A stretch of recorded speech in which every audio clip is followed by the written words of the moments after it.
Respected YouTube viewers, हमारे जिन viewers ने अभी तक हमारा चैनल सब्सक्राइब नहीं किया है, उनसे हमारी रिक्वेस्ट है कि वो हमारा चैनल सब्सक्राइब कर लें ताकि हमारे सारे वीडियोस उनको मिलते रहे। इस चैनल का मेन मकसद है कि ज़्यादा से ज़्यादा लोगों तक, व्यूअर्स तक नॉलेज की बात, विजडम की बात स्प्रेड की जाए। हमारे साथ इस वक्त काशी के, वाराणसी के, सिर्फ काशी वाराणसी में ही नहीं बल्कि विश्व प्रसिद्ध एक ऐसी शख्सियत है जिनका नाम देश और विदेश में आयुर्वेदिक रिसर्च फील्ड में जाना जाता है, जिन्हें 2 बार राष्ट्रपति द्वारा सम्मानित किया गया। भारतीय जो आयुर्वेदिक प्रोडक्ट्स हैं उनके पेटेंट के लिए आपने एक संघर्ष किया, जिसका विस्तृत रूप से आगे चल के उस पर बात होगी। हमारे साथ एक ऐसी प्रसिद्ध, हाईली एजुकेटेड, लर्नेड शख्सियत हैं जिसका नाम श्री गोविंद प्रसाद दुबे जी हैं। श्री गोविंद प्रसाद दुबे जी, आपका हमारे चैनल में बहुत बहुत स्वागत है, वेलकम है। और हम फख्र महसूस करते हैं कि एक ऐसी शख्सियत आज हमारे साथ इस चैनल पे है। श्री गोविंद प्रसाद दुबे जी, ये बीएचयू में आपने यहाँ से पीएचडी किया है। आपके जो पीएचडी जिन्होंने कराया, जो आपके मेंटर थे, वो डॉक्टर के उरप्पा थे। आपने पीएचडी करने के बाद इतने कम उम्र में आप यहाँ पर इतने कम उम्र में यहाँ लेक्चरर हुए, रीडर हुए और प्रोफेसर हुए। श्री गोविंद प्रसाद दुबे जी, ये जो हम देख रहे हैं आयुर्वेद और एलोपैथ, ये जो दोनों में इस वक्त जो एक तरह से बाजार में जो इसका बाजारीकरण हो रहा है, और जिस तरह से एलोपैथ ने टेक ओवर किया है मेडिसिन मार्केट को, और जिसका कि इतना साइड इफेक्ट हो रहा है, इसके बारे में आप कुछ हमारे व्यूअर्स को बताएंगे? सबसे पहले मैं आपके चैनल का मैं बहुत शुक्रगुजार हूँ कि आपने मुझे इस योग्य समझा। मैं उतना योग्य हूँ नहीं, लेकिन फिर भी आपके नज़रों, इसलिए मैं आपको धन्यवाद का पात्र बनता हूँ आपने इस चैनल पे। खाकसारी है, विनम्रता है आपकी। सबसे पहली बात यह है कि भारत सरकार ने और वर्तमान गवर्नमेंट ने कोई हमारे यहाँ गाइडलाइंस नहीं था, कोई guidelines Ayurvedic system of medicine के लिए कोई गाइडलाइंस नहीं था, और इसलिए लोग रिसर्च करें तो उसका कोई दिशा निर्देश नहीं था कि किस दिशा में रिसर्च करें। हम लोगों ने उसकी कॉपी देखा हमने कि विश्व में, ख़ास तौर अमेरिका और यूरोप में आयुर्वेद बहुत ही तेज़ी से उसकी डिमांड बढ़ रही है। और एक उदाहरण मैं बताऊं कि एलन मस्क के सहयोगी पॉर्टर हैरिस, उनकी वाइफ जो है वो आयुर्वेदिक मेडिसिन में काम करने, हमारा उनका एक पॉर्टर हैरिस से हमारा अभी कुछ दिन पहले हमारी बातचीत हुई, तो उन्होंने भी ये आयुर्वेद को प्रचलित करने के लिए, प्रचार करने के लिए, उसका उपयोग करने के लिए, उसका व्यावसायिक उपयोग करने के लिए उन्होंने बात कही। देखिए, बाजारीकरण जो है, आज का युग जो है वो बाजारीकरण का है।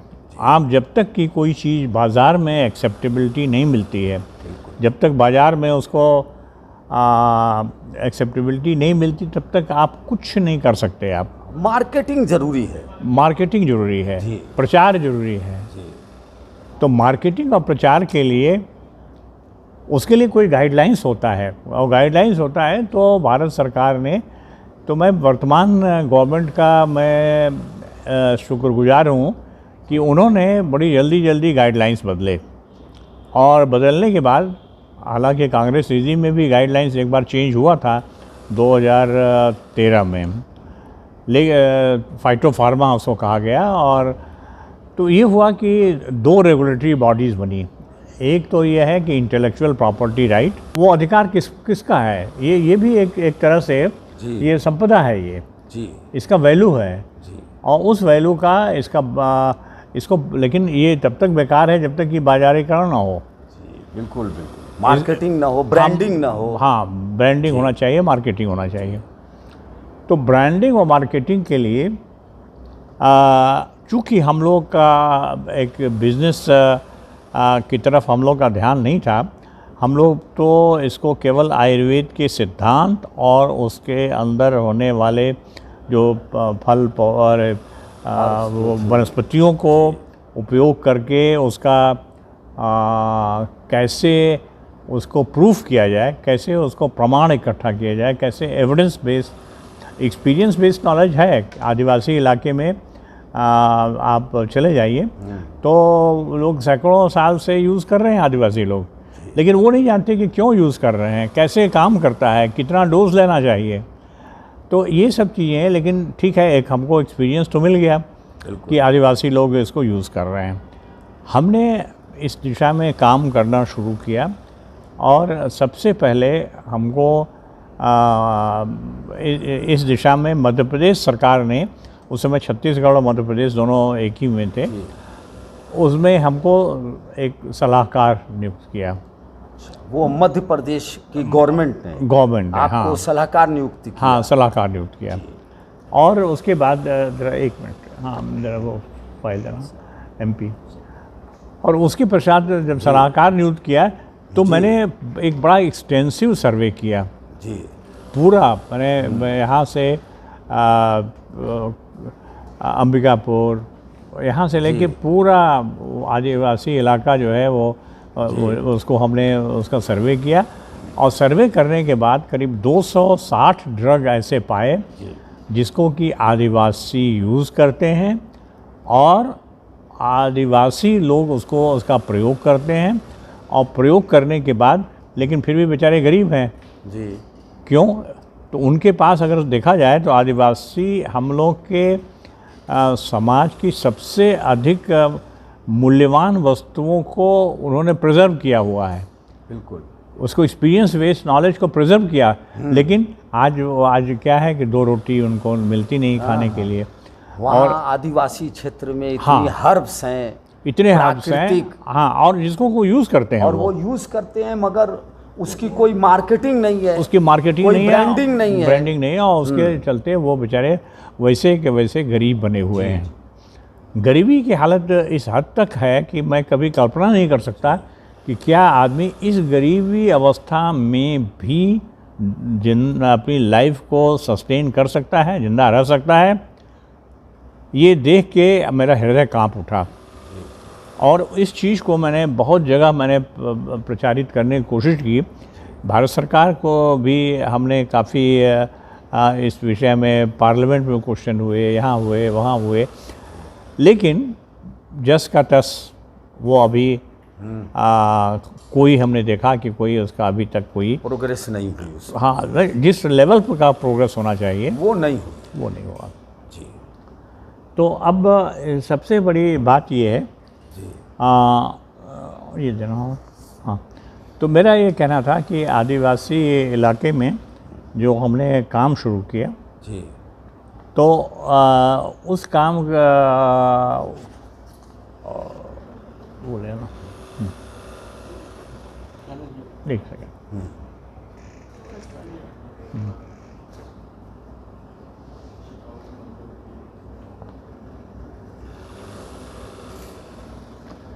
तो हाँ, इतना ज़रूर हुआ कि दिग्विजय सिंह उस समय मुख्यमंत्री थे, उन्होंने इसको टेकअप किया और टेकअप करने के बाद बनारस हिंदू यूनिवर्सिटी आए।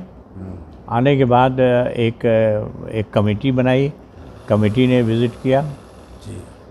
और उसके बाद ये हुआ कि बनारस हिंदू यूनिवर्सिटी को, तो मैंने ये कहा कि नहीं, जो आप पैसा आप दे रहे हैं वो पैसा आप वहीं के लिए खर्च करिए जी। आप बनारस हिंदू यूनिवर्सिटी में मत भेजिए, आप आदिवासी इलाके में ही उसकी कोई आप संस्था बनाइए और वो संस्था जो है वो काम करेगी। तब उन्होंने वहाँ पर एक ट्राइबल रिसर्च सेंटर वहाँ पर था, ऑलरेडी था, हमारे पहले ही था वो, एक वो बनाया भोपाल में। और उसके बाद जो है उन्होंने उन छः जगहों में, पहले 3 जगह स्टार्ट हुआ, फिर बाद में उसको एक्सटेंड किया।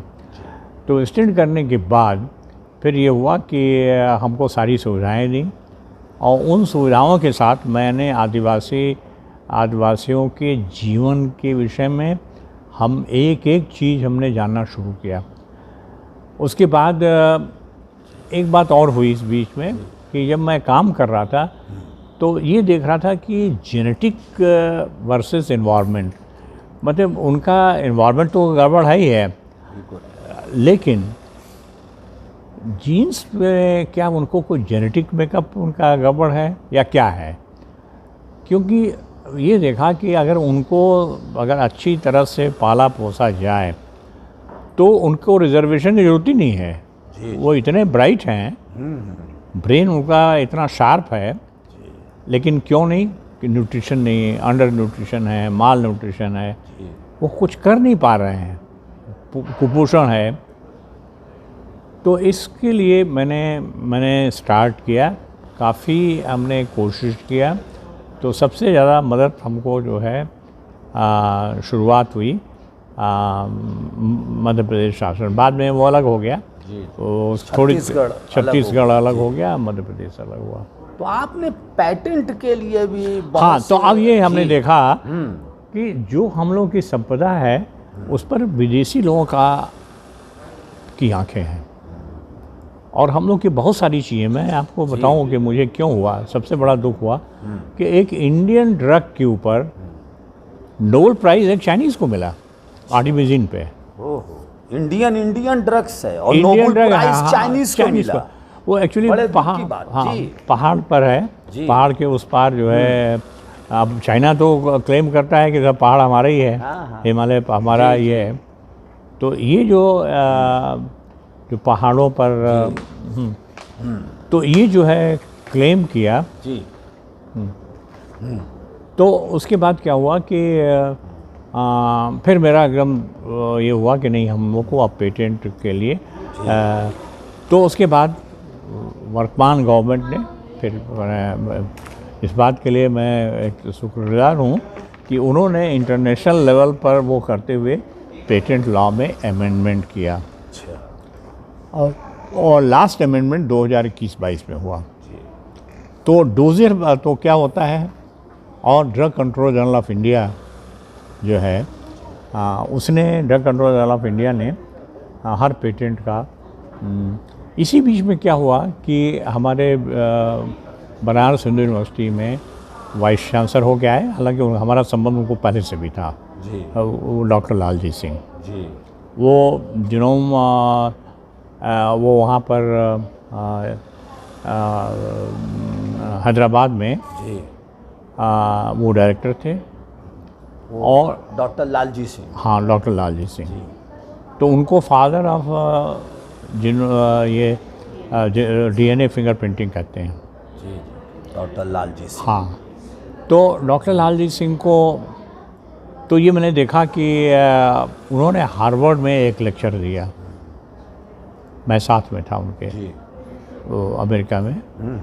इतना अप्रिसिएशन हुआ उनका, और उसके बाद आए, उनको राष्ट्रपति पुरस्कार पद्मश्री मिला। और जब बनारस हिंदू यूनिवर्सिटी में जब आए वो vice chancellor, as a vice chancellor ji, तो हमको कुछ हम लोग हमेशा ज़्यादातर समय हमारा बीता था। वाइस चांसलर तो वो काम करते थे, लेकिन उसके बाद वो मेरे पास मुझे बुला लेते थे और हम लोग रात को 11-11 बजे इसी वाइस चांसलर लॉज में जी बैठ के हम लोग डिस्कस करते थे। और डिस्कशन करने के बाद हमारा जो पहला जो हमारा आया ये जो पेटेंट आया, तो उस पेटेंट में उन्होंने मुझे कहा कि हम तो विद्युता हमसे उन्होंने हमने कहा कि आप किसी और को दे दीजिए, इस विश्वविद्यालय में बहुत सारे लोग हैं। तो उन्होंने कहा कि नहीं, हमको ईमानदार आदमी चाहिए। अब आप ही पे भरोसा है। आप भरोसा भी आप पर। वीसी डॉक्टर लालजी सिंह ने कहा आपसे। हाँ हमसे कहा। उस डिक्लेरेशन में उन्होंने साफ साफ लिखा जी कि एज ए वाइस चांसलर और एज ये थोड़ा मैं जीनोम फाउंडेशन के विषय में बताऊँ तो उन्होंने ये हुआ कि जो काम किया जी, तो दवाइयों का असर, वो अभी मैं आऊँगा, जिसको कि ब्रिजेश पाठक जी जो उन्हीं के इसमें हुआ था, उनके निर्देशन में हुआ था। जी अब मैं उसको अभी इसके बाद डिस्कस करूँगा। जी। तो ये जो है इन्होंने पूरी रिस्पॉन्सिबिलिटी हमको दे दी। अच्छा। और लिख के दिया as a vice chancellor, as a managing director genome foundation.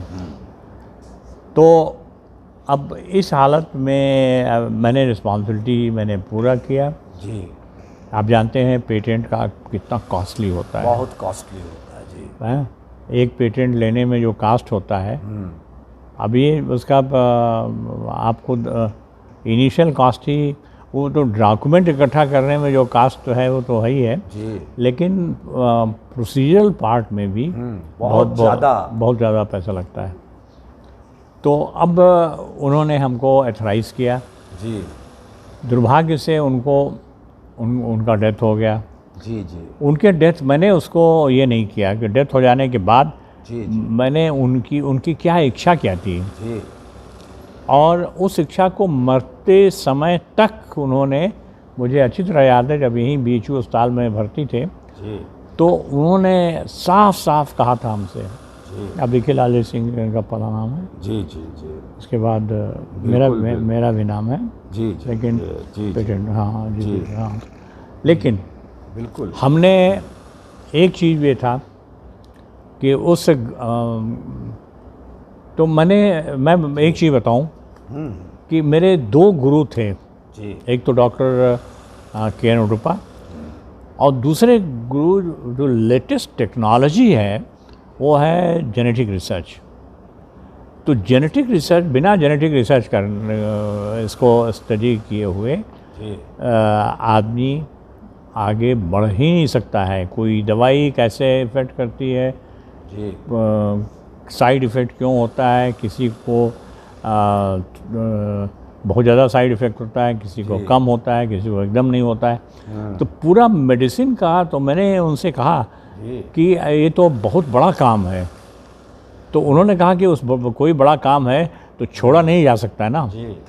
तो हम अपना एक्सपीरियंस आपको देते हैं, आप अपना एक्सपीरियंस आप इसको पूरा करिए और उसके बाद अपने किसी शिष्य को खोजिए जो कि आपको आपका इनहेरिटेंस ले सके। तो वो इनहेरिटेंस किसके पास इतना समय है और किसके पास ये है, और मतलब इंटरेस्ट होना चाहिए, समय होना चाहिए, इंटरेस्ट होना चाहिए और कमिटमेंट होना चाहिए। ये तीनों चीज़ें गायब हैं। तो ये खोजते मुझे हमने अपने ही परिवार के कुछ लोगों को खोजा। जी। उनको मैंने, वो इसलिए इंटरेस्टेड थे कि मेरे पिताजी कोई ऐसा वैसा ड्रग क्लेम ना कर दें। पेटेंट में अगर कोई फॉल्स क्लेम हुआ तो बहुत लंबी चौड़ी सज़ा है। अच्छा। तो भारत सरकार में तो 10 साल है, अमेरिका में 5 साल है, भारत सरकार में 10 साल है। अच्छा। लेकिन अमेरिका में ये है कि फाइनेंशियल लायबिलिटीज़ बहुत ज़्यादा हैं, वो आपको घर द्वार सब बिक जाएगा। अच्छा। तो उसके बाद हमने ये किया कि यहाँ जो काम कराता हूँ उसको रिवैलिडेट करता हूँ अमेरिका में। अच्छा। और रिवैलिडेशन करने के बाद जब क्लेम सस्टेन हो जाता है तब जाके मैं सबमिट कराता हूँ। अच्छा। ये मेरा अप्रोच है। तो मेरा कोई भी पेटेंट जो है रिजेक्ट नहीं हुआ। तो मैंने कहा कि ठीक है, ये अप्रोच सही है ये। जी क्यों कि अमेरिकन भी कहेंगे, हमने कहा आप ही के लैब में तो हमने इसको उसका वेरीफाई कराया है, जी।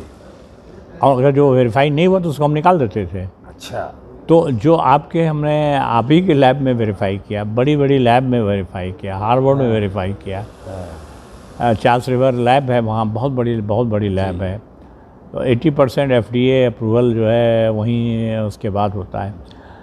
तो मैंने तो ये भारतीय जो हर्ब्स हैं या भारतीय आयुर्वेद की जो दवाएं हैं उनका पेटेंट है तो नहीं, है तो सब आयुर्वेद का ही दवाई, उन्हीं का पेटेंट आपने करवाया। हाँ बिल्कुल। क्यों कि फिर वही हमने चाइना से वो लिया एग्जाम्पल, कि चाइना ने उसे नोबेल प्राइज़ मिला जी। तो उस दिन हमको महीने भर हमको नींद नहीं आई। अच्छा, ये बहुत बड़ा काम आपने किया देश के लिए। और देश तो ये नींद नहीं आई कि बताइए जो चीज़ आर्टिफिशियल जो है ये जो हमारी संपदा है, हमारी प्रॉपर्टी है, और उसको चाइना नोबेल प्राइज़ चाइना को विदेश के लोग उसको पेटेंट करा रहे हैं। हाँ बिल्कुल। हाँ, बीच में आया था बासमती चावल का पेटेंट कराने की कोशिश किया गया। हाँ जी, बासमती चावल का, ऐसे बहुत सारी चीज़ों का पेटेंट करने की कोशिश हुई। कोशिश प्रॉब्लम ये है कि उसमें हमको एक तो रास्ता मालूम होना चाहिए, दूसरी बात यह है गवर्नमेंट ऑफ इंडिया की तरफ से गाइडलाइंस होना चाहिए। तो एक बात ये अच्छी बात ये हुई कि अब ये अवेयरनेस आ गया लोगों में जी। तो अब वो अवेयरनेस का काम आप लोग फैलाएंगे। अब ये जरूर था कि भारतीय संपदा को पेटेंट कराना और वो भी प्रोडक्ट पेटेंट कराना। क्यों पेटेंट आपने करा लिया, कोई चीज़ नई निकली आपने पेटेंट करा लिया, प्रोडक्ट का भी पेटेंट होना चाहिए। नहीं, हाँ वो नेचुरली वो जो दवा जो हमने बनाई, नहीं इंटेलेक्चुअल प्रॉपर्टी राइट का यूटिलाइजेशन कैसे करेंगे जब कोई दवा बनेगी। तो दवा बनी तो दवा का उसका पेटेंट हो गया। तो दो बॉडीज़ हैं, एक तो है वो पेटेंट ऑफिस है, और एक है drug control general of India, DGCI इसको कहते हैं, ZS को कहते हैं। तो drug control general of India जो है, तो ये क्या करती है कि वो हर चीज़ों को वो वेरिफिकेट करते हैं, और जब वो परमिट करते हैं तभी आप किसी ड्रग को मार्केट में ले आ सकते हैं। अच्छा। तो उसके लिए डोजियर होता है, वो डोजियर प्रेजेंटेशन होता है। डोजियर में वहाँ drug control general of India क्या, वो बहुत बड़ी बॉडी है और बड़ी साइंटिफिक बॉडी है, और एक एक चीज़ का वो सवाल जवाब करते हैं, जांच करते हैं, वेरीफाई करते हैं हर चीज़ों की। हाँ जी। तो ये जो है डोजियर है, ये डोजियर मैं दिखा रहा हूँ आपको जी। तो ये हमने एक डोजियर सबमिट किया था। अच्छा। 6 वॉल्यूम में जी। एक ही प्लांट का है। ये डोजियर है। हाँ डोजियर है। ये application for permission to manufacture new pharmaceutical for sale. ये मार्केट के लिए। हाँ तो ये आपने इसको सबमिट किया था। हाँ 6 वॉल्यूम में है, और ये 6 वॉल्यूम्स में है। ये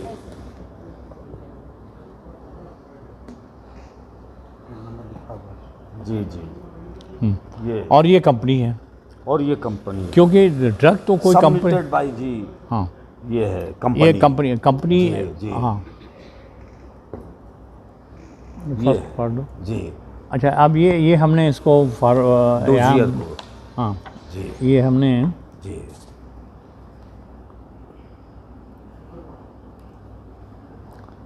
इसको यहाँ से मैंने हर का फॉरवर्ड कर दो, फॉरवर्डिंग दो। तो इसको हमने BHU से फॉरवर्ड कराया। जी। इसको BHU से फॉरवर्ड कराया आपने? हाँ, क्योंकि काम तो हमने यहीं से किया था ना। जी।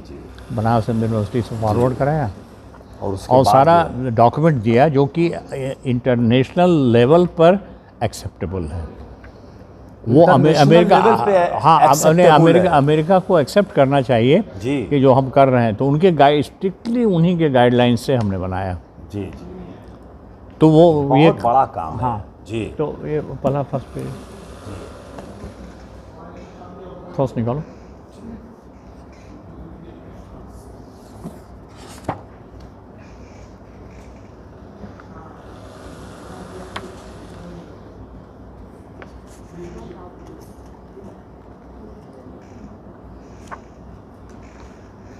ये देखिए office of the drug control general of India.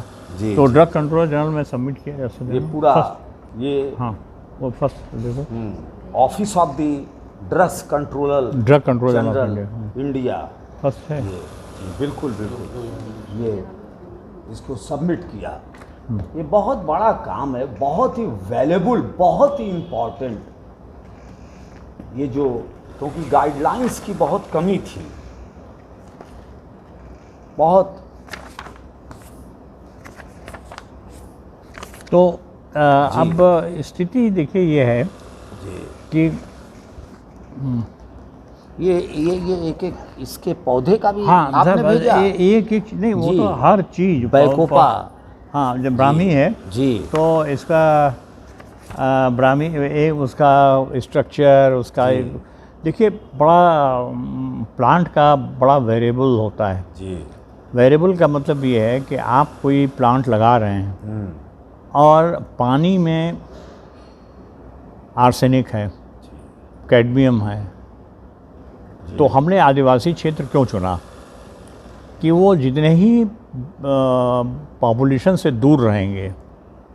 लेकिन आजकल तो कोई चीज़ वहाँ सड़क बनाना है, इसको लोग कह रहे हैं कि हम विकास कर रहे हैं।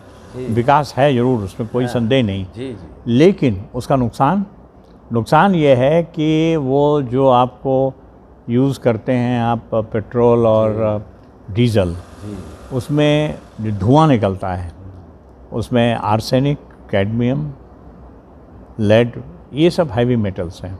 ये प्लांट्स को नुकसान पहुंचाते वो हैं। नहीं, वो अब वो गया, धुल गया और जाके मिट्टी में मिल गया। जी और पानी बरसा तो जब जो पौधे हैं जी उन पौधों में चला गया।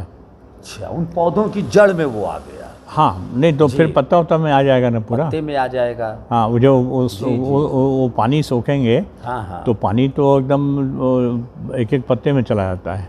अच्छा अच्छा तो इसीलिए लीफ जो है बरसात के दिन में एकदम हरा दिखाई पड़ता है। अच्छा अच्छा। तो अब इसको ये है कि ये हमने फिर एक दूसरा इशू आया जी कि इसको क्या किया जाए। तो अब दूसरा इशू जो है, अब मैं समझता हूँ कि भारत जल्दी ही उभर जाएगा पेट्रोलियम प्रोडक्ट को यूज़ करने से, और अब आ जाएगा इलेक्ट्रिक व्हीकल आ जाएगा, इलेक्ट्रिक ये आ जाएगा, इलेक्ट्रिक बसेस आ जाएंगी। तो इसका सबसे बड़ा असर जो है पड़ेगा ट्रैवल लाइफ पर। क्यों? जी आप पूरा का पूरा, अगर आप उनकी इकोनॉमिक अपलिफ्टमेंट चाहें, अगर आप, क्योंकि अगर आप ट्रैवल एरिया में आप जाएं, मध्य प्रदेश में ही जाएं, आप एक स्थान है छिंदवाड़ा में पतालकोट, मैं कई बार गया हूँ। छिंदवाड़ा, हाँ, कमलनाथ जी का गृह स्थान है। जी जी और पतालकोट एक जगह है। तो पतालकोट में देखा हमने कि वहाँ पे इतना ज़्यादा आप जाए तो आपको लगेगा कि आप एक नई दुनिया में आ गए हैं। अच्छा कुछ पता ही नहीं है उन लोगों को, आदिवासियों को, जी कि क्या खाना, क्या पीना, क्या ये करना, जो वहाँ होता है जी वही खाते हैं। ये महुए का फल, महुए का शराब, जो कुछ भी है सब महुए से ही उनका। जी दो एक माने प्लांट में उनकी सारी ज़िंदगी बीत जाती है। तो अब उनको ट्रेंड करना, उनको भी ये करना एक बहुत बड़ा काम है, ये राष्ट्रीय काम है। बहुत बड़ा काम है। और इस काम को करने के लिए कमिटमेंट की ज़रूरत है, इस काम करने के लिए रिसोर्सेज की ज़रूरत है। इस काम को करने के लिए सबसे बड़ी बात यह है कि आज बहुत संयोग की बात है कि हमारे राष्ट्रपति भी आदिवासी क्षेत्र से हैं। जी तो मैंने सोचा कि उनका पहला हमारा प्रोडक्ट जो कि ट्राइबल एरिया से है, जी और वो ट्राइबल इकोनॉमिक सफिशिएंसी के लिए कि उनको कैसे वहीं बिना पॉपुलेशन चेंज किए हुए, अब सारे ट्राइबल एरिया को उठा के आप शहर में नहीं लाएंगे ना, वहीं पे वहीं पर सब करिए, वहीं ग्रो करिए, वहीं उनको इकोनॉमिक उनको एम्पावरमेंट हो, वहीं एम्पावरमेंट हो। हाँ, तो इकोनॉमिक एम्पावरमेंट ट्राइबल एरिया में, ट्राइबल लोकेलिटी में जब तक आप नहीं करेंगे तब तक नहीं कुछ होगा। आप पूरा पॉपुलेशन चेंज कर देंगे हाँ, तो तो उससे उनका क्या? नहीं, उनका अस्तित्व ही खत्म हो जाएगा। डॉक्टर संजय सिंह साहब, आपका भी बहुत बहुत स्वागत है और आपका भी बहुत बहुत स्वागत है। 2 शब्द आप इस पूरी परिचर्चा पे अपना विचार प्रकट करें। बहुत अच्छी जी। आज का दिन बड़ा अच्छा रहा कि हम लोगों ने आयुर्वेद पे और आयुर्वेद के पितामह के रूप में ऑलरेडी प्रोफेसर जीपी देओल साहब का इंटरव्यू हमने देखा। जी हालांकि मैं तो लगभग 10 साल से आपसे जुड़ा हूँ और संजोग की बात है, जिस पेटेंट की बात आप कर रहे हैं डॉक्टर लालजी सिंह जी की, हाँ। VC रहते हैं आपका और डॉक्टर लालजी सिंह का दोनों का सानिध्य मुझे मिला। बिल्कुल, बिल्कुल। और मेरा सौभाग्य है कि मैं जौनपुर का रहने वाला हूँ। जी। डॉक्टर लालजी सिंह जी भी जौनपुर के ही रहने अच्छा, वाले थे अच्छा। और उनका भी आशीर्वाद था। और जी। मैं डॉक्टर संजय कुमार सिंह शोभा एजुकेशनल ट्रस्ट जो कई शिक्षण संस्थाओं को संचालित करता है, सर्वश्री डिग्री कॉलेज, यहाँ तक कि छत्तीसगढ़ में सर्वश्री कृषि महाविद्यालय का स्थापना किया है और वहाँ की गवर्नमेंट ने हमको बहुत सपोर्ट किया है। और सर की एक व्यथा थी जो हम लोगों ने कोरोना के दौरान देखा कि इस कठिन समय में भी सर का जो रिसर्च और साइंटिफिक छवि था जी। वो सामने था कि जब लोग घर से बाहर नहीं निकल रहे थे उस समय भी डॉक्टर दुबे सर ने अपने आप को घर में कैद नहीं किया। जी। और कोरोना के दौरान भी उन्होंने पूरे कोरोना पे अपना जो साइंटिफिक चरित्र था उसको सामने रखा। बहुत बड़ी बात है। डिजर्टेशन करवाया, रिसर्च जी। करवाया और बहुत उस सारी पे चीज़ों उस पर भी शोध हुआ कोरोना पे। और जी। उस समय जब बहुत कठिन समय था, जब हम लोग गिलोय का काढ़ा और ऐसी चीज़ों का काढ़ा ले रहे थे जो वानस्पतिक रूप से थी हाँ। और उसका सेवन करके पूरा भारतवर्ष अपने जी। आप को इम्यूनिटी पावर डेवलप किया। तब लगा कि नहीं, जो दुबे सर कहते हैं आयुर्वेद को प्रमोट करने की बात और उसको जीवंत जी, रखने जी। की बात, और आपने उस व्यथा को जो अंदर था एक लाइबिलिटीज़ के रूप में रखा और हम लोग हमेशा प्रमोट करने की बात करते हैं। बहुत बड़ी बात है, तो बहुत बड़ी इनके बात है। सानिध्य में अब इन चीज़ों को आगे बढ़ाने की बिल्कुल आगे हम बढ़ाने लोग की ज़रूरत काम कर रहे है हैं। और जो लोग भी इस क्षेत्र में हैं उनकी ये पवित्र ड्यूटी बनती है कि इस कार्य को आगे बढ़ाएं और भारत की जो भी अमूल्य संपदा है, जो हर्ब्स हैं, जो जड़ी बूटियां हैं, उन सब जड़ी बूटियों पर रिसर्च करें। पहाड़ों में, जंगलों में, आदिवासी बेल्ट में जाएं और उसका जो है पेटेंट कराएं ताकि कोई भी फॉरेन के लोग उसका पेटेंट न ले सकें और भारतीय चीज़ और भारतीय बाजार पूरे दुनिया में नाम पैदा करें, मार्केटिंग हो, ब्रांडिंग हो। सर मैं आज के इस उसमें जी। मैं एक बात और कहना चाहूँगा कि जी। आदरणीय प्रोफेसर जीपी दुबे साहब जी, लाइफ टाइम प्रोफेसर हैं काशी हिंदू विश्वविद्यालय के। जी, ये जी। हमारे लिए धरोहर के रूप में बहुत बड़ी बात है, और- लाइफ टाइम प्रोफेसर। जी जी जी जी और जी। हम लोगों ने मिलके एक doctor Lalji Singh centre of genetic research नया प्रोजेक्ट डेवलप किया है जिसपे आप अच्छा। पूछ सकते हैं। बहुत बड़ी आगे बात। हम लोग आयुर्वेद को और जेनेटिक रिसर्च को कैसे बढ़ाना है आपके दिशा निर्देशन में, अच्छा। इसको न सिर्फ यूपी या स्टेट और पूरे इंडिया में। पैन इंडिया भी है, जी। पूरे विदेश तक ले जाने के लिए आपके नेतृत्व प्रयास कर रहे हैं। बहुत और अच्छी बात। आपके दिशा निर्देशन में काम करें। बहुत काम बहुत करें। बहुत बहुत बहुत अच्छी बात है, बहुत अच्छी बात है।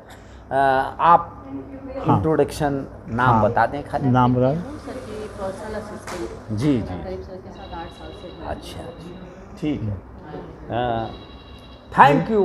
सारे स्टाफ हैं हाँ। सर के साथ ही सारे हाँ, सब लोग साथ में हैं। Thank you very much. Thank you very much doctor Govind Prasad Dube ji. वाकई आपसे मुलाकात करके और इतनी जानकारी हमको मिली, हमारे व्यूवर्स को इतनी जानकारी मिली। वाकई काशी में इतनी बड़ी शख्सियत आप हैं। वाकई हम लोग इस पे नाज करते हैं और प्राउड करते हैं। और वाकई जो आपने पूरे ज़िंदगी भर एक संघर्ष किया है, जो काम किया है, अब जो नई जनरेशन है या आपके साथ जो आपके लोग हैं, आपके असिस्टेंट हैं, स्टूडेंट्स हैं, ये उनकी ड्यूटी बनती है कि वो आपसे डायरेक्शन लें और इस कार्य को आगे बढ़ाएं। Thank you very much. Thank you very much.